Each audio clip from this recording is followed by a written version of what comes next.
Olá, pessoal! Sejam bem-vindos e bem-vindas ao nosso 5º episódio do Talk com Clio. Hoje a gente vai conversar com mais uma pessoa que inspira e que traz muita autenticidade na sua história. Ela mistura dentro da psicologia clínica na qual ela atua, muita saúde mental e vida real através das redes sociais dela, e o lema dela é transformando vidas através da psicologia clínica. É uma mulher que eu digo muito emancipada, uma mulher prodígia, porque desde muito cedo ela passou por N perrengues e ela vai contar como ela deu a volta em todos eles. Daiana Dalila Dozan. Tudo bem, Dai? Oi, Clio, tudo bem? Tudo bom, que bom que você está aqui comigo hoje. Seja bem-vinda. Muito feliz. Muito feliz pelo convite, pela oportunidade, mais uma vez. Eu que fico muito feliz pelo teu convite, por você se abrir, porque afinal não é todo dia que a gente consegue ter pessoas corajosas que fazem isso, né? Precisa de um tanto quanto de coragem realmente para se expor dessa maneira, desse modo, e mostrar que as suas fases, as fases todas que você viveu na tua vida, elas podem vir a encorajar outras mulheres, outras pessoas. E a Daiana tem uma história de vida, apesar de muito jovem. Quantos anos você tem hoje, Dai? 41. 41, nem jovem. Tão jovem. Jovem, os 40 são os novos 30 hoje em Sim. dia, não é? Você começou desde muito cedo, e isso vem com relação à tua maternidade, com relação à tua carreira profissional, que não era na psicologia, e com relação a um casamento também. Mas eu queria começar com a tua infância e juventude. Você começou a trabalhar muito jovem, com 14 anos, Dai? Bastante jovem, com 14 anos e de carteira assinada e tudo. Ah. Quando eu vejo a minha carteira de trabalho, assim, parece uma criança, a foto. Pois é. Mas que foi tudo um aprendizado, não me arrependo de nada, sempre tive essa vontade de ter a independência financeira, e então eu já fiz de tudo um pouco, assim, na ocasião lá com 14 anos, eu trabalhava numa facção, assim, com mulheres costureiras, então eu fazia aquele trabalho de manual, sim, sabe? Sim. Então já fui também a estagiária do colégio, lá em Londres, onde eu estudei, onde eu me formei, já fui bibliotecária, já trabalhei em vários ramos, tive uma financeira, durante 10 anos, que foi antes da psicologia, né, que era ali na Rua 15. Então, trabalhava com empréstimo consignado, empréstimo pessoal. Certo. Foi uma transição bem grande, assim, para o mundo da psicologia. É isso que eu queria entender. Você sempre buscou, nas profissões que você teve, essa questão da independência financeira, porque era uma coisa latente, muito forte dentro de você, da tua personalidade, de não depender de ninguém. Mas aí você vem e casa aos 19. E casamento a gente sabe que é uma relação que tem uma interdependência. Como é que aconteceu isso com a tua vida, assim? Foi muito natural, sempre achei que eu nem ia casar. Mas daí acabei conhecendo o pai da minha filha e as coisas foram acontecendo. Acredito por eu ter começado a trabalhar muito cedo, eu amadureci também muito cedo. Então eu tinha vontade de ter a minha própria casa, construir a minha família. Então, e as coisas foram acontecendo, eu fiquei quase 15 anos casada. Né? Então também não me arrependo, acredito que foi muito importante, né? E dessa relação a gente teve a Yasmin e nunca tive medo de mudar, né? Foi uma transição grande na minha profissão, depois decidi divorciar, então sempre fui muito corajosa nesse sentido, nunca tive muito medo de mudar, sempre fui de aproveitar situações assim que me desse um embalo para mudar. Entendi. É quase como viver um dia de cada vez, não pensar tanto no amanhã. A gente pensa muito no futuro? Sim, eu tenho preocupação com o futuro, mas mais no momento presente, mais no hoje. Até eu penso que isso é muito positivo hoje na minha vida profissional, porque aquilo que eu incentivo os meus pacientes, o que eu encorajo os meus pacientes, é o que eu aplico na minha vida. Certo. Então fica mais fácil. Eu não estou estimulando ou incentivando pessoas e na prática fazendo diferente. Você vive todos os teus conselhos. Exatamente, então fica muito mais fácil de conduzir as sessões. E de você saber também qual vai ser o resultado final, porque tem o famoso ditado, faço o que eu digo, não faço o que eu faço, que a gente ouve desde pequeno, e que, na verdade, é uma conduta muito errada, porque se você está indicando alguém muito mais novo que você, ou menos maduro que você, a fazer o que você não faz, por que você está indicando fazer o que você não faz, se a pessoa deveria fazer o que você faz, né? Ou, por que você está indicando fazer alguma coisa que você mesmo não se prontifica a fazer? Não, é uma coisa um pouco bizarra, um pouco burra até, eu acho, né? Então, que legal saber que você faz o que você indica. E realmente, viver um dia após o outro é isso, né? Arriscar. Eu não vejo hoje em dia, por exemplo, que existe idade para se casar, ou idade muito jovem ou muito velha para ser mãe. A gente já falou muito sobre maternidade aqui também, ou sobre relacionamento, ou sobre a questão do medo do divórcio. Quando você enfrentou essa questão do divórcio, você se cercou de mulheres ou de pessoas que te diziam assim, seja feliz, independente do que você vai decidir, e te encorajaram a fazer isso, Dai? Ou você foi sozinha, assim?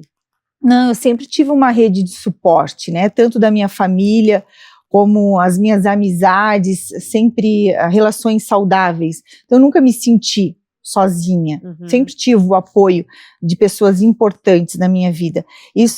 Essa rede de apoio, ela é fundamental quando a gente passa por grandes transições. É verdade. Se as pessoas que estão ao teu redor, elas te apoiam no que você está decidindo, é mais fácil de você decidir o que você quer, né? Isso eu também incentivo, assim, né, as pessoas que eu atendo, de terem bons relacionamentos, terem a rede de apoio, se organizarem, se planejarem na medida do possível, né? Às vezes a gente, a grande habilidade, o que a maioria das pessoas procuram na terapia é lidar com os altos e baixos, os imprevistos, que isso a gente não vai conseguir nunca eliminar das nossas vidas, né? Exato. Então a grande habilidade emocional que todo mundo fala é essa capacidade de lidar com os imprevistos, com os altos e baixos. Criar esse poder de ambiência, né? Tem até estudos que dizem que nós somos a soma, o somatório das 5 pessoas com quem nós mais convivemos. Eu não sei exatamente como é que é esse estudo, mas ele faz muito sentido, porque é o poder que o ser humano tem de influenciar o próximo, e a gente se influencia. Mesmo que você diga ali, você está assistindo o episódio e está dizendo, não, mas eu não sou uma pessoa influenciável, mas você de curto, médio ou longo prazo, você acaba fazendo coisas que, ou para ser aceito, ou porque você percebeu e o resultado que a pessoa está colocando para você está surtindo um efeito positivo na tua cabeça, na tua concepção, você acaba reproduzindo aquilo. Isso é na moda, isso é em investimento, isso é em sair ou entrar em alguma cidade, é o efeito manada, né? A gente acaba se influenciando ou não. E se você tem pessoas ao seu lado que te impulsionam, te encorajam a fazer, pensando em você sempre se autocolocar como a mais importante, o mais importante na tua vida, não é uma questão de egoísmo, eu vejo isso, é uma questão de você entender que você tem que estar bem para fazer os outros ficarem bem, não é, Dai? É verdade, então a gente está o tempo todo sendo influenciado, né? Mas as consequências das nossas escolhas somos nós que vamos ter que arcar, né? Então a gente pode sim se inspirar em outras pessoas, mas sempre considerar o contexto, as circunstâncias da própria vida, porque cada um tem uma história, a gente pode ter situações parecidas que a gente vivencia, né? Então eu vejo, e é muito assim, o que a gente chama de direito de fala, então eu posso dizer que cada pessoa, então posso atender 10 pessoas no mesmo dia, cada uma vai ter uma vida diferente, o que eu planejo para cada atendimento é de acordo com cada história, com cada contexto, com as circunstâncias que aquela pessoa está vivendo. Sem fazer graus comparativos, né? Sem nada disso. Não, porque são experiências únicas, né? São experiências individuais. Com certeza. Dai, e como é que chegou a psicologia na tua vida? Você foi muitas coisas em uma. Quando você casou, você teve essa financeira aqui em Rio do Sul, mas você sempre teve uma vontade interna, assim, muito, muito mais forte do que a tua vontade racional, né? Uma vontade emotiva de lidar com a psicologia, de atender como você atende hoje em dia? Sim, desde bem jovem, não vou saber dizer desde que idade que eu decidi que eu seria psicóloga, mas eu achava bonito, assim, eu pensava, nossa, que profissão bonita, né, ser psicóloga. Só que na época, quando eu estava já com idade de entrar na faculdade, a psicologia era só no período de manhã na Unidade. Me formei na Unidade. E eu trabalhava fora, eu trabalhava o dia inteiro, então não tinha como entrar para a faculdade. Daí eu tive a minha filha, e quando ela estava com 4 anos, daí que eu comecei a cursar a faculdade de psicologia. Mas era algo já que eu tinha em mente, de me formar psicóloga. E o teu divórcio veio nesse mesmo período, no período que você estava fazendo faculdade? Foi um pouco antes de eu me formar. Então Como é que foi esse processo, Dai? Foi com o pai da Yasmin, que está aqui, inclusive, fazendo a social media da Dai, registrando tudo para a mãe. Queria eu ter uma secretária particular dessa. Ai, a Yasmin tem me auxiliado muito. A Yasmin, inclusive, namora o filho de Franci, porque nós estamos aqui na casa de Franci, essa loja maravilhosa, e eu me sinto quase em casa aqui. Daqui a pouco tô aqui, ó, batendo aqui a cabecinha no sofá, puxando um ronco, gente. Cadê o João, Yasmin? Chama o João. O João, o primogênito de Franci.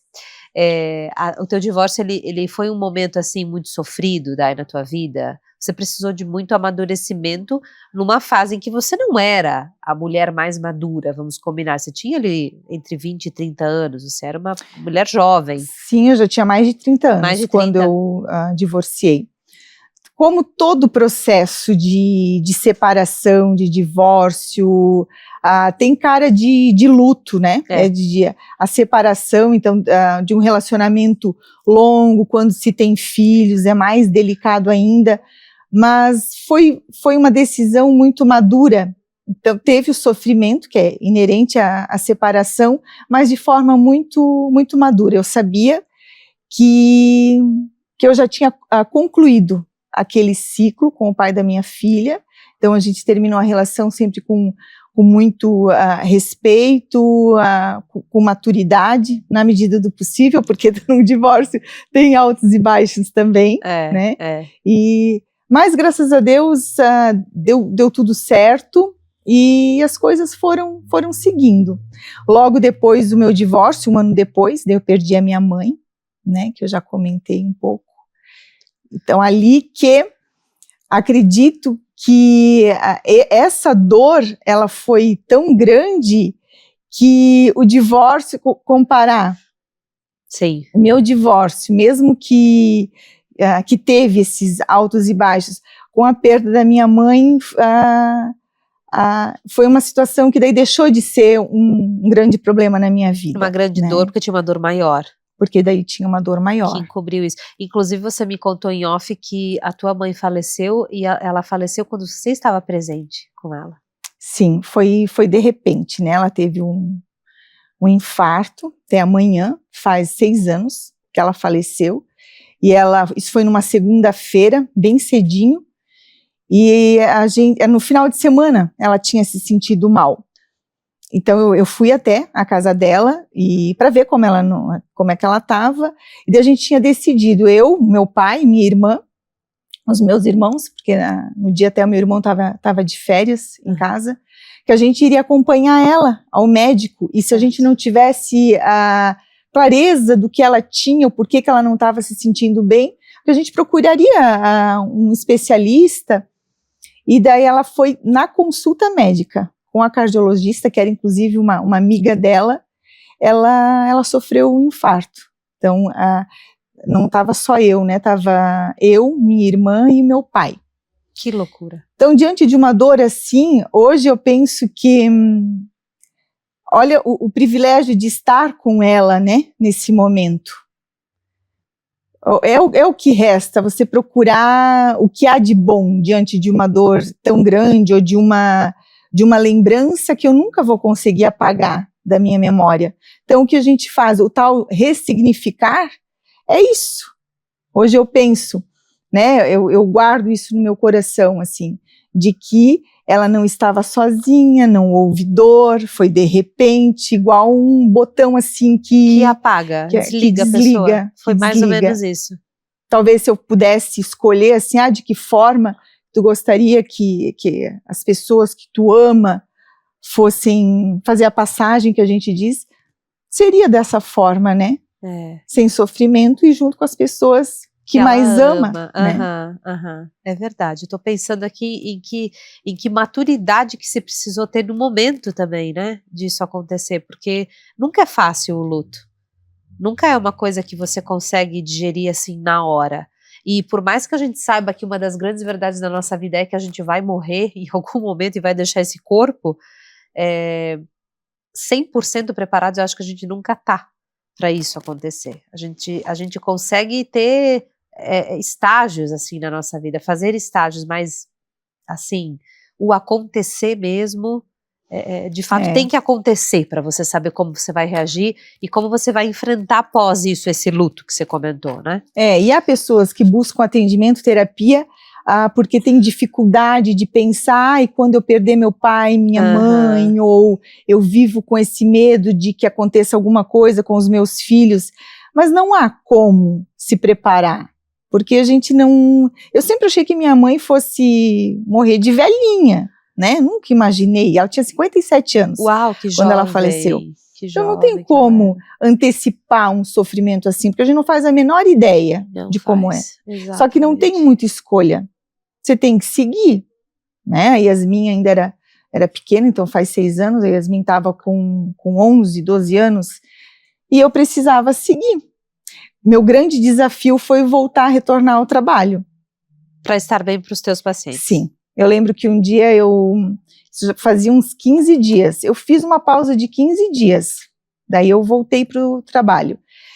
Mas fiz um combinado comigo mesma que eu não iria aceitar pacientes que estivessem passando por um processo de luto. Certo. Não naquele momento. Esse tipo de demanda eu não atendia. Hoje em dia eu atendo de forma muito, muito tranquila.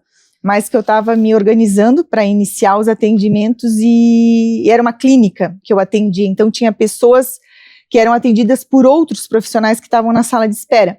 E uma delas era conhecida da minha mãe. Então era muito comum de as pessoas me encontrarem e irem me abraçar ou falar alguma coisa.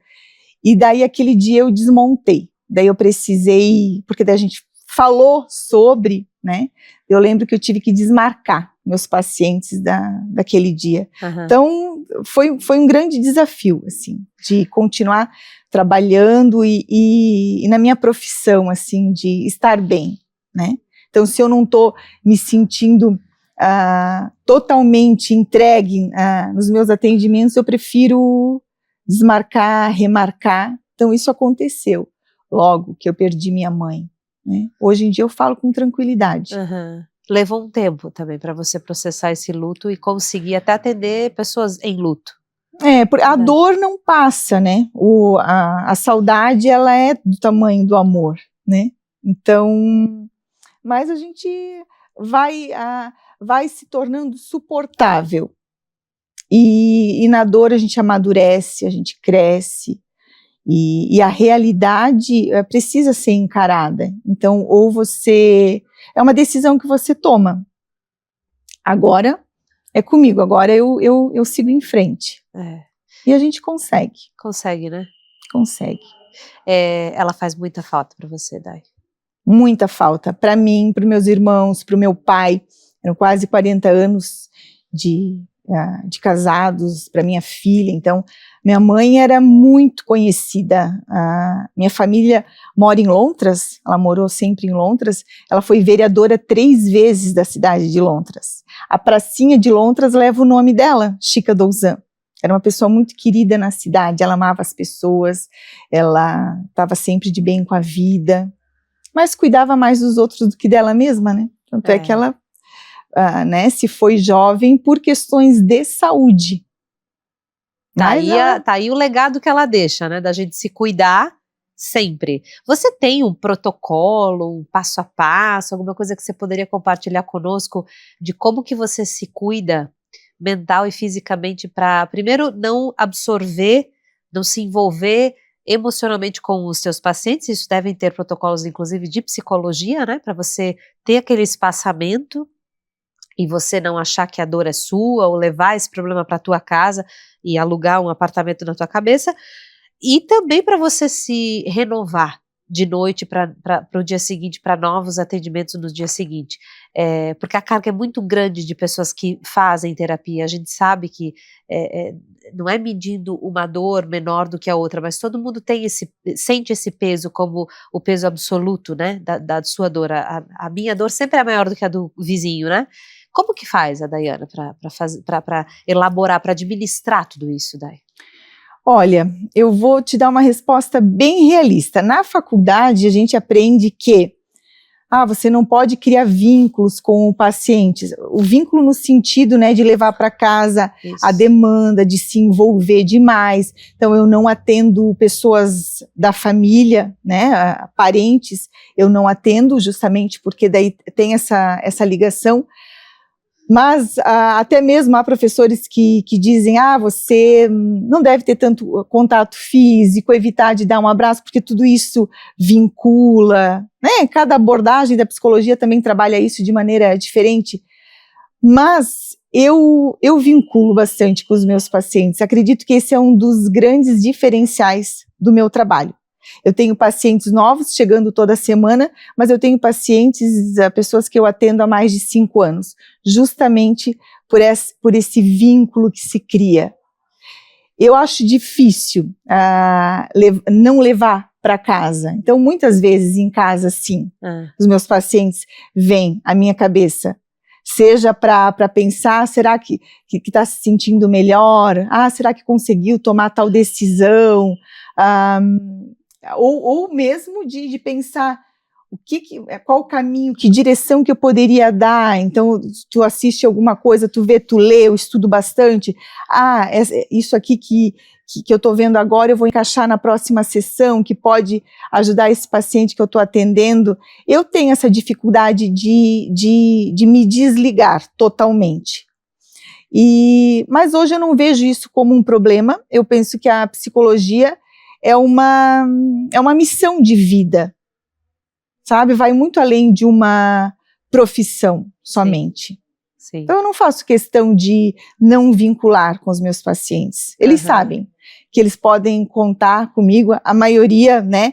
A maioria não, todos têm o meu telefone. Então tem pacientes que não hesitam em me mandar uma mensagem quando precisam de uma orientação. E eles têm a resposta também, então... Eu não deixo sem resposta e não me incomodo também. Acredito que é esse o meu trabalho, ser um suporte na vida das pessoas, um suporte emocional, que não é um amigo, que não é um parente, que não é um familiar, mas uma pessoa que eles sabem que podem contar. E isso não defasa a tua saúde mental e emocional, não? Você não fica pior por isso, Dai? Você não tem prejuízos com isso? Você personalidade, você indivíduo, não, né? Pode gerar, assim, um cansaço, uma exaustão, mas também não vejo, assim, como algo que eu queira mudar, ou que eu vá conseguir mudar, porque eu sempre tive esse olhar para minha profissão. É do teu ser isso, né? Mas eu procuro me cuidar, sim, eu faço exercício físico 3 vezes por semana, finais de semana eu procuro fazer algo diferente, sair de casa, passear. Então eu procuro, sim, aquilo que eu falei, de aplicar na minha vida aquilo que eu sugiro para os meus pacientes. Então, quando eu vejo que a minha profissão está interferindo nos meus outros papéis, né, de família, de lazer, de descanso, daí eu vejo que é hora de frear. Eu tenho que estar bem, né? Para poder atender meus pacientes. Exatamente, isso é principal. Mas o mais principal talvez seja o pré, o que antevém isso que você falou. Como que eu sei quando eu não estou bem? Essa é a pegadinha, que eu percebo muitas pessoas não estando bem, mas não sabendo quais gatilhos que desencadeiam o ela não estar bem, e essas pessoas não sabem. É aí que entra a terapia, é aí que entra alguém que com certeza vai te nortear para esse caminho, né? Vai te dizer, olha, acontece tal coisa, é aí que você começa a ficar mal. É isso que faz você ficar triste, é isso que faz você, enfim, meter os pés pelas mãos, não se comportar como você deveria, e, enfim, não fica bem. E as pessoas, elas estão tendo, eu percebo isso, né? Não sei se é uma visão de quem é leiga no assunto e só vê de fora, E aí você vai confirmar para mim, mas eu percebo que as pessoas elas estão mais conscientes da saúde mental. A pandemia ajudou muito nesse sentido, né, Day? Em pensar que a saúde mental não é um capricho, não é uma coisa que eu preciso buscar quando o limite do meu comportamento chegou, quando eu já estou depressivo, não, é de prevenção, inclusive, é de eu manter a minha sanidade em dia, de eu conseguir ser feliz com o que eu já tenho, e não quando acontecer uma coisa super mirabolante na minha vida, né? As pessoas estão tendo essa consciência. Sim, muito mais do que se tinha, né? É o momento, assim, de cuidar da saúde mental, assim como a física. Isso. Nem mais, nem menos, é igual. Sem saúde mental, a gente não faz nada.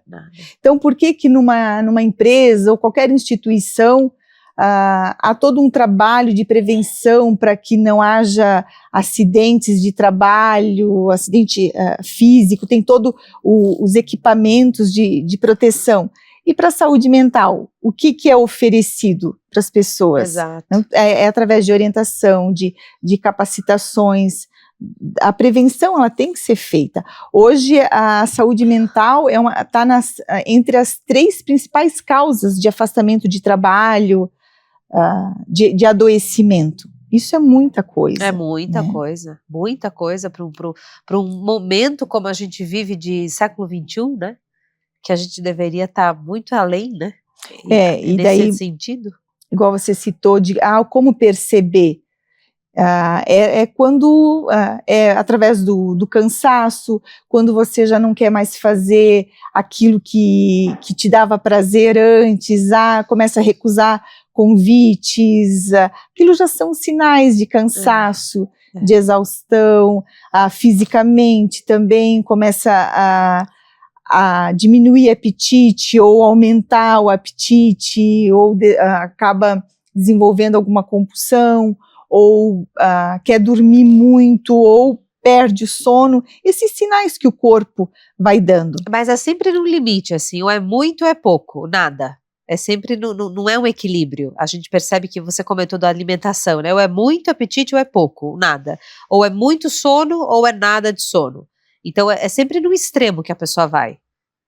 Não exatamente. Isso é quando já tá existindo um adoecimento, né, onde a pessoa deixa chegar no limite. Uhum. Mas quando começa durante a semana, 2 dias eu durmo bem, mas os outros dias da semana não, eu acordo e não pego mais no sono, ou tenho que tomar alguma medicação para dormir, ou durante o dia também, o corpo vai apresentando sinais.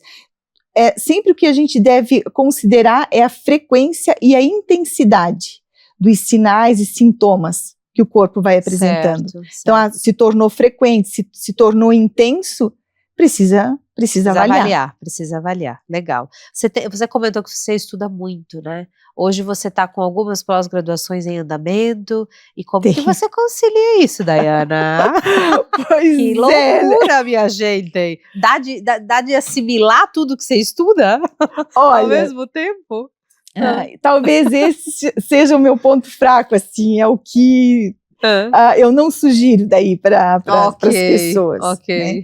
Mas é aquilo que eu não gosto de perder a oportunidade. Então, aparece um curso, uma especialização que eu penso, eu aprofundar o conhecimento nessa demanda, eu vou conseguir auxiliar melhor tal paciente, é para já que eu faço você já faz a inscrição, já corre lá para ser aluna. Então eu tenho a especialização em autismo e dos transtornos do neurodesenvolvimento, então TDAH, por exemplo, então essa parte eu tenho de formação, já estou finalizando a formação em psicopatologia, que é a área da psicologia que busca diferenciar o normal do patológico.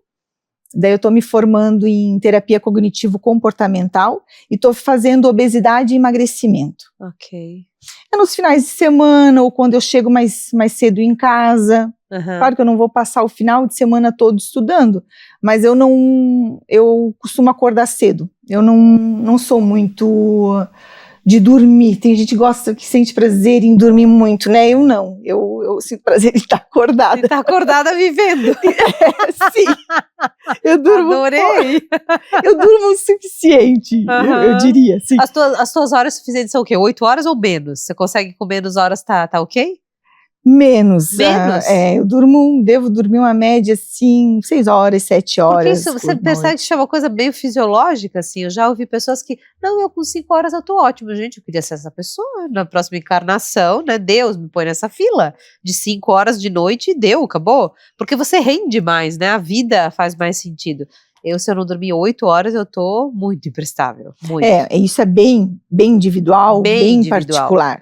Então, eu nem sempre fui assim, mas por necessidade de dar conta das coisas, por fim, virou você meio que se acostumou. Um hábito. É um hábito. Minha mãe fala que quanto mais velho, menos horas de sono precisa. Então, dá ali o... Não que a gente esteja velha, não é isso, né, Dayana? Mas assim, com 20 a gente tinha mais sono.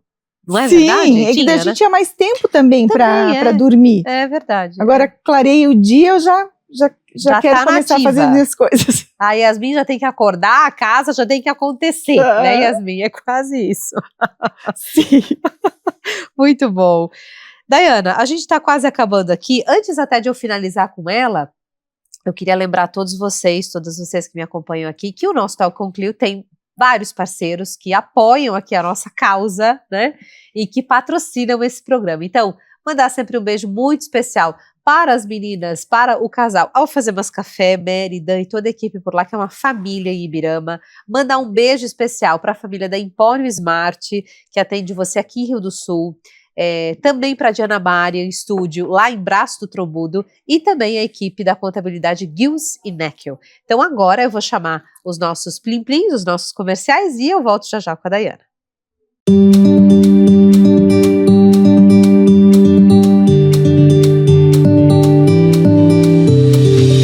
Olá, eu sou a Mary do Alfazemas Café e hoje a gente vai falar um pouquinho sobre cada sala que tem aqui no Alfazemas. No decorrer do tempo, nós vamos apresentando e dizendo por que cada sala recebe o seu nome. Isso vocês já devem ter se perguntado.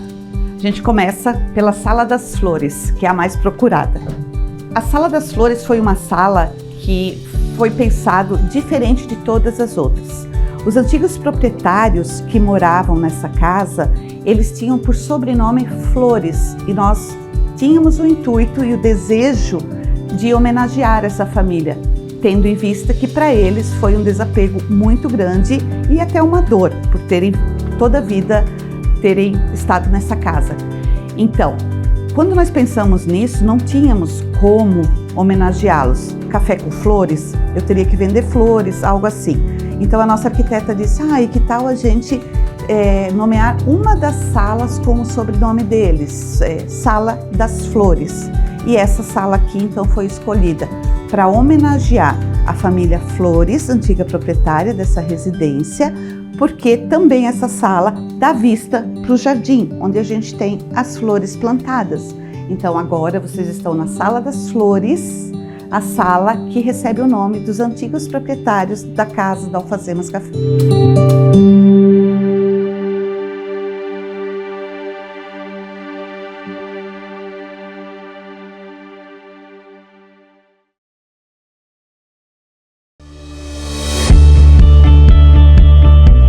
Seja bem-vindo à Contabilidade Gills e Neckel. Aqui você encontra serviços contábeis para pessoas físicas e jurídicas, desde declaração de imposto de renda até a contabilidade completa para grandes empresas. Hoje, a Contabilidade Gills e Neckel atende mais de 250 clientes, sendo estes, na sua maioria, Simples Nacional e Lucro Real.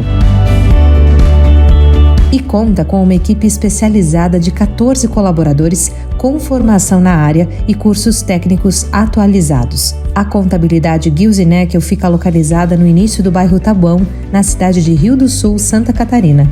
Facilitar a vida de seus clientes perante a contabilidade e o governo e traduzir toda e qualquer burocracia é o propósito da Gills e Neckel. Contabilidade Gills e Neckel, contabilizando seus sonhos, histórias e sucessos.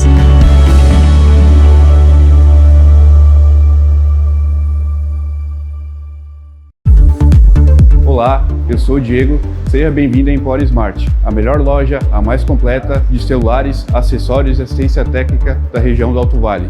Aqui na Empório Smart você encontra diversas opções de celulares novos e seminovos das principais marcas do mercado. Seu celular usado também é avaliado na troca. Nossa loja conta com diversas opções de acessórios para otimizar o uso do smartphone e o seu dia a dia, como caixas de som, cabos, fontes, capas, películas, entre outros dispositivos inteligentes. Também contamos com assistência técnica especializada em recondicionamento de telas originais e reparos avançados. Venha para Empório Smart, um espaço amplo, moderno e confortável, pensado para você, cliente, ter a melhor experiência com a gente. Gostou? Siga nossas redes sociais. Estamos postando sempre novidades. Estamos localizados na Avenida Oscar Barcelos, bem em frente ao terminal urbano.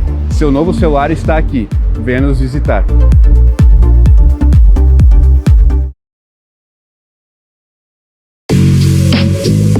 Apresento a vocês o Diana Marian Studio e Academy, um espaço preparado para receber você que deseja realçar ainda mais o seu olhar.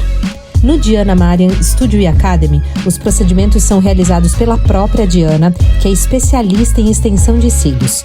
São utilizadas técnicas das mais naturais às mais volumosas, sempre pensando nas particularidades de cada cliente, seus gostos e o seu tempo disponível. São técnicas de excelente durabilidade, feitas em 1 hora para quem tem uma vida mais corrida, mas é vaidosa, além de técnicas mais elaboradas, com sessões que duram de 2 a até 3 horas e meia. Há ainda cursos do iniciante ao avançado na área de extensão de cílios. Diana Marian Studio e Academy fica localizado em Braço do Trombudo, mas recebe clientes de várias cidades vizinhas do Alto Vale. Agende já o seu horário.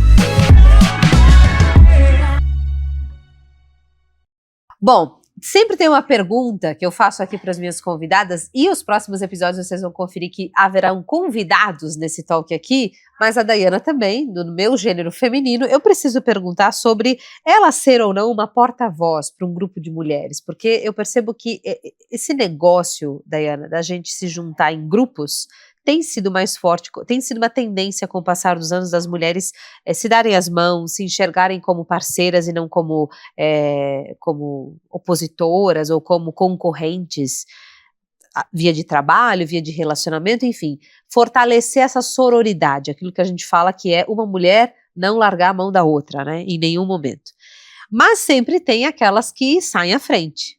E esse sair à frente é ser uma porta-voz, é ser uma líder, é ser uma pessoa que engaja e que inspira outras mulheres, porque ela abriu caminhos, né, em alguns momentos particulares da vida dela. Você se sente essa pessoa porta-voz? Existem mulheres que te seguem porque percebem que você tem essa inspiração, ou seria muita pretensão da tua parte você achar isso?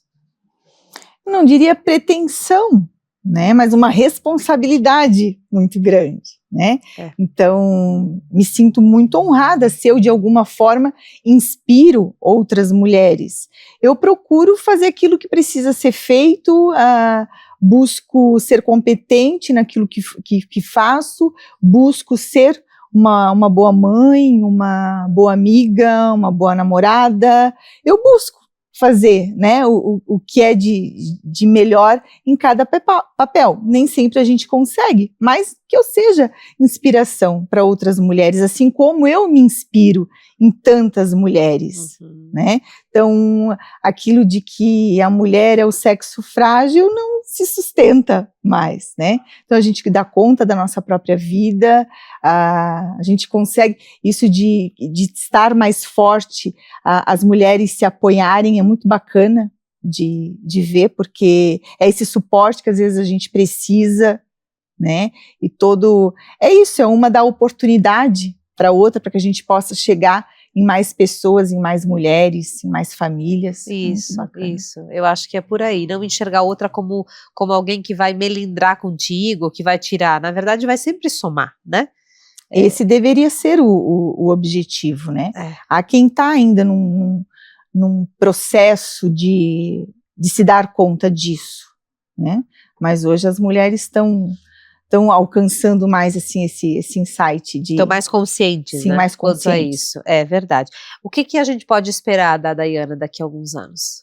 Mais pós-graduações? Eu não vou parar de estudar nunca. Não tem como, né, Dai? Não. E às vezes eu ouço de que a gente tem que saber de tudo um pouco. Na psicologia ou qualquer área da saúde, a gente tem que saber muito de várias coisas, sabe? Então não tem como parar de estudar. Sempre vai haver atualizações e demandas diferentes, e nada melhor do que se sentir preparado para fazer algo, né? Então eu gosto de estudar, foi a profissão que eu escolhi, que exige muita dedicação.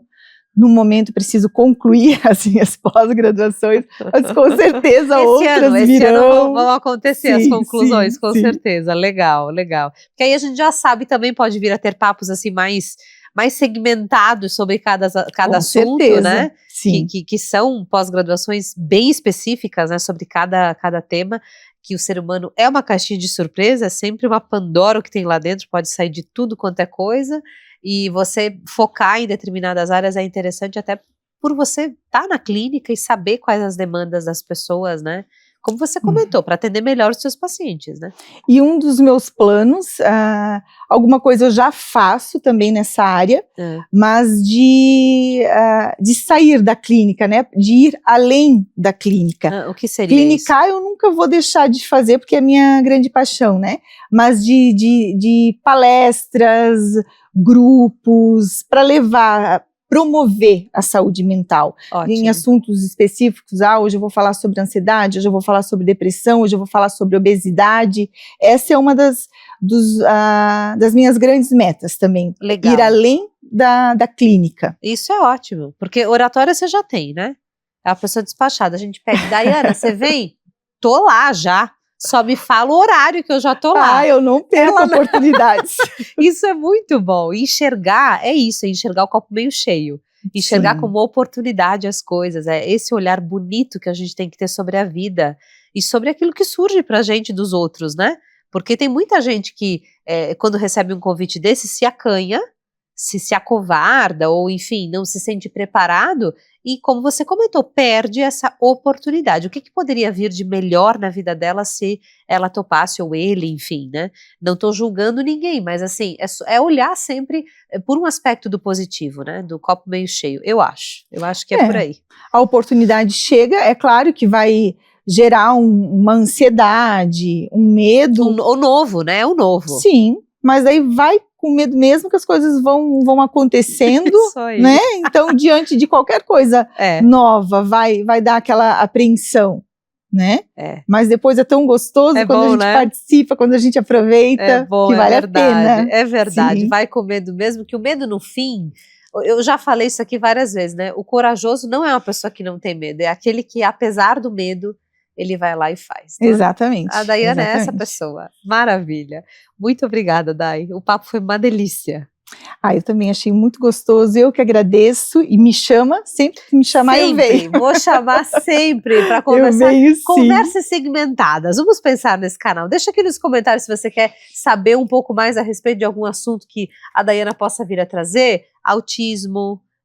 Você falou de obesidade, né? Relação com o peso corporal. O que mais mesmo, Dai, que você estava estudando? A psicopatologia. Que é muito legal. O que é normal, o que é patológico. Certo. Então, há muitas coisas, há muitas demandas na psicologia. Muitas. Vocês podem contar comigo. E o transtorno, e a terapia, eita, quase cai aqui. Terapia cognitiva. Cognitivo-comportamental, que é uma abordagem dentro da psicologia. Muito bom. Bom, se você quer saber mais a respeito, eu estou deixando aqui na descrição desse vídeo os contatos da Daiana, você segue ela lá no Instagram, tá? Gostou do vídeo? Deixa o seu like, faz a sua inscrição no canal, porque daqui a 15 dias voltamos com mais episódios aqui. Dai, mais uma vez, obrigada, tá bom? Eu que agradeço, muito obrigada. Até a próxima, gente, um beijo, até, tchau.